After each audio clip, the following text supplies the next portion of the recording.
एमती P P समय बर्बाद करता। समय बर्बाद करूनी मामू, समय संचय करुची। संचय करुछु? अरे पाचेरी सेपटर आर घरटाକୁ देख, से घरर बगीचारे गोटाए परे गोटाए फूल फुटुथिबा बेले ए घर बगीचारे गोटाए परे गोटाए गछ धड़ी पड़िछि। फुटू केते फुटिब फुटू, दिने तो ए घरर मझिरे थिबा पाचेरीटा भांगी माटीरे मिसिଯିब। ए बगीचा से बगीचा समान हो जीव। आज पर्यंत मु सेही कामरे लागिछि मामू। मु भी लागिछि भणजा। आज नुहे तो बापा अनादि शंकर अमलरू राय बहादुर हरिशंकर र दी पुओ अनादि शंकर और राम शंकर।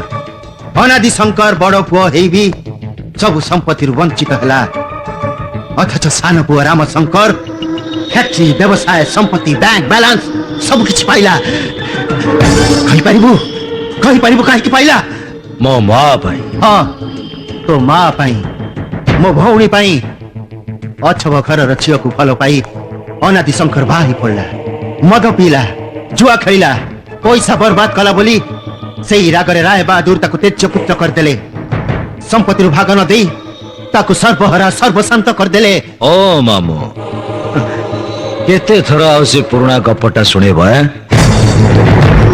राम शंकर चौधरी परिवार को शेष न कला पर्यंत एक गप तते तो स्त्री आउ तो पुओ बड़ हले ताको सुनेबी। काहे जानिछु तमे जेमिति तम लक्ष्य भूली न जा। तते जन्म देई तो मां मरिगला, आउ तो मार मला देह को छुई मु प्रतिज्ञा करी छिकाली तो नाच्य प्राप्य मु निश्चय फेरे आनिबी। आउ राम शंकर चौधरी वंश रे दीपटे चालिबा को मु कहा को रखई देबिनी। मो से घर को जीबिनी। काहे कि जीबी? मु कोन से घर चाकरा नहीं छी। कोनला कोन हबा? मु आउ काल से घर को जीबिनी मामू। काहे कि जीबी? मु कोन से घर पइली ना राम शंकर स्त्री रो देह लगा दासी छी। मोर भी तो संसार अछि।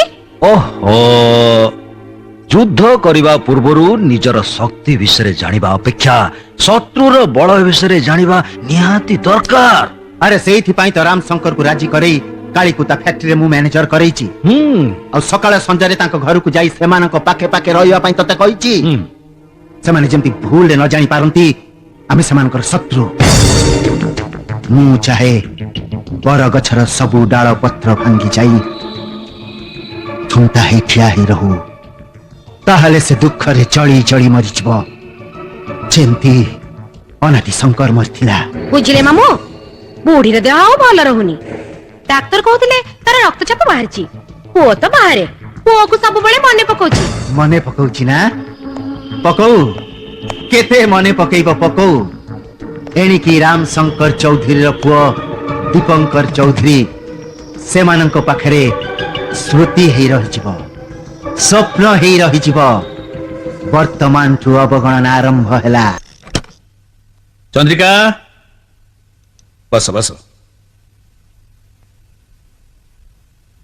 चंद्रिका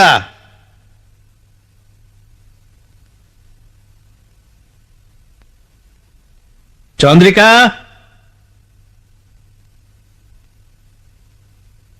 नहीं जा, एटा माउसी को दे देबो। हैला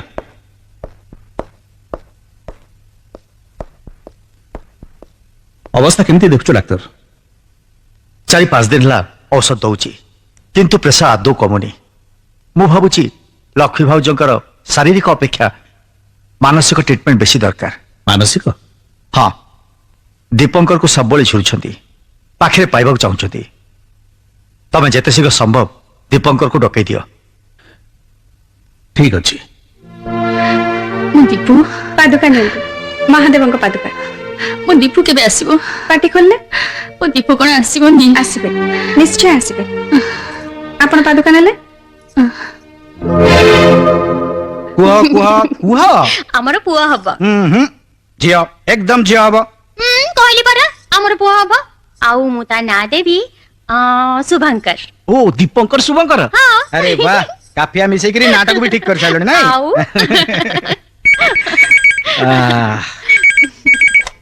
हेलो दीपक। के बापा सुन दीपू तो माँ देह बहुत खराब। कौन कहले?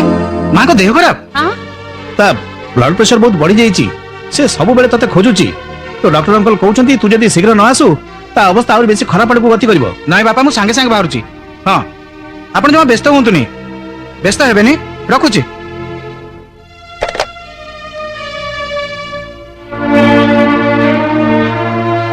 नंदिनी माँ को देह खराब तुमको निश्चय जीवाक पड़िबो हेले तमे गले मोर कोन हबो दीपू नंदिनी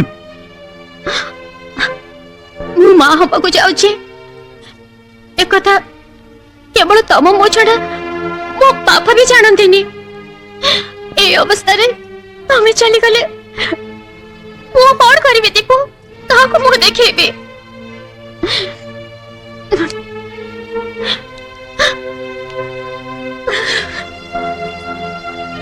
नंदिनी जो विश्वास रे तमे देह मन मते समर्पण करिछ से विश्वास मु केबे भी भांगिबेनी हां आम भल पाइबा को केबे भी अपमानना करिबेनी छी कांद नहीं माँ भल हो गला परे मु फेरी आसीबी हां नंदिनी मंत्र सिना पढ़ाइनी किंतु से दिन से डाक बंगला रे आम अग्नि को साक्षी रखी स्वामी स्त्री हेइछे ना कांद नहीं कांदुछंती छी कांदंतुनी टीपू तो असलानी तांको पाखु टेलीफोन कराई जे से बधे आसथिबे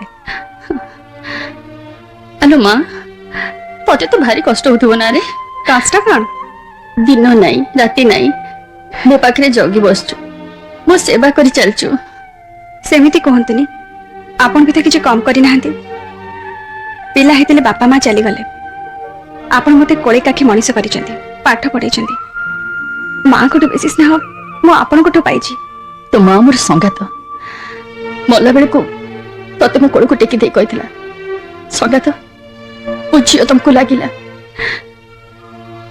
जणा तरी तते केबे अबहेला कइनी माँ खाली गोटे काम बाकी रहि जाइछि बापा माँ को देह भल नाही तेबे जेतेबेले आसीगलुनी इंप्रूव करि पारे चल तू आगे माँ को देखा करू चल आसंत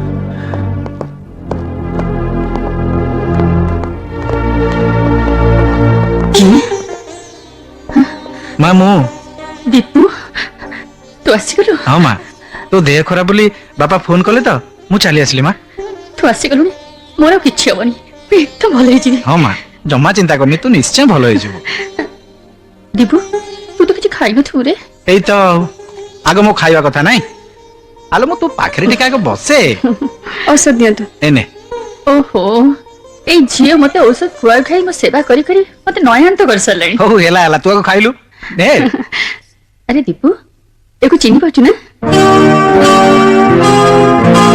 ये चंद्रिका ना हां मो संगातर झियो मु जहा पिला बेले ताको देखिथिली संगात मला परे बाहर रही पडुतला एबे मो पाखरे रहउची सी नथिले तो माँ जेमती रोगरे पड़िची तू देखला पर्यंत सी आउ नथांता दीपू मु गोटे कथा कहबी तू रखिबू माँ मोर भी गोटे कथा तते कहबार अछि नहीं तू आग को मो कथा रखिबू कि नहीं हेलो माँ तू कहलु तोर को कथा मु तळे पकि देइची तू परा मते जन्म देइछु तो कथा न रखिले जीवन रे केबे शांति मिलिबनी कह कोन कहू मो देह छुई कह हेला बाबा तो देह छुई कहूची तो कथा मु निश्चय रखिबी मु संगात कथा देथिली उपयुक्त पात्रटी देखि तार हाथ को दिहात कर देबी मु आखिरे ता पई उपयुक्त पात्र केवल तू